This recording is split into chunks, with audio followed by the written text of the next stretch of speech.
Saturday night ஒரு 7:00 போல் அப்படி சும்மா வெளியே போகலாமேன்னு கிளம்பிட்டோம். பசங்களுக்குமே இப்போ தான் உடம்பு கொஞ்சம் நார்மலாக இருந்துச்சு. சரி போய் கூட்டிகிட்டு போய் ஏதாவது வாங்கி தரலான்னு கூப்பிட்டு போயிருந்தோம். ஃப்ரெஞ்ச் ஃப்ரை 4 பேருக்கு சேர்த்து ஒன்று ஆர்டர் பண்ணியிருந்தோம். அதுக்கப்புறம் என் ஹஸ்பண்டுக்கு பானிபூரி. சின்ன வயசுலேருந்தே பானிபூரி எனக்கு சுத்தமாக பிடிக்காது. இப்போ தான் கொஞ்சம் ரீசெண்டாக தான் நான் சாப்பிட ஆரம்பித்தேன். ஒரு 2 பீஸ்க்கு மேலே சாப்பிட முடியாது. நான் வெளியே கிளம்பி வரதுக்கு முன்னாடியே இட்லி ஊற்றி வச்சுருந்தேன். தக்காளி தொக்கும் பண்ணிட்டேன். கூடவே கொஞ்சம் மல்லாட்டை சட்னி.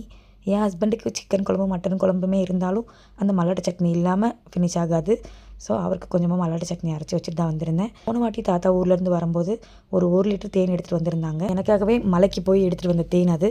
ஸோ அதை நான் கொஞ்சம் கொஞ்சமாக பார்த்து பார்த்து தான் யூஸ் பண்ணுவேன். அப்பாவுக்கு அடுத்தது தாத்தா தான். ரொம்ப ரொம்ப பிடிச்சவங்க தாத்தா தான். சின்ன வயசுலேருந்தே எனக்கு என்னென்ன வேணும்னு பார்த்து பார்த்து இப்போ வரைக்கும் பண்ணிகிட்ருக்காங்க. தாத்தா கொஞ்சம் தூரத்தில் இருக்கிறதுனால அடிக்கடி வந்து பார்க்க முடியாது. பட் வருஷத்தில் ஒரு வாட்டி கண்டிப்பாக என்னை வந்து பார்த்துட்டு போவார். நாங்களும் அதேமாதிரி போய் பார்த்துட்டு வருவோம். தாத்தாவை ரொம்ப ரொம்ப மிஸ் பண்ணுறேன்.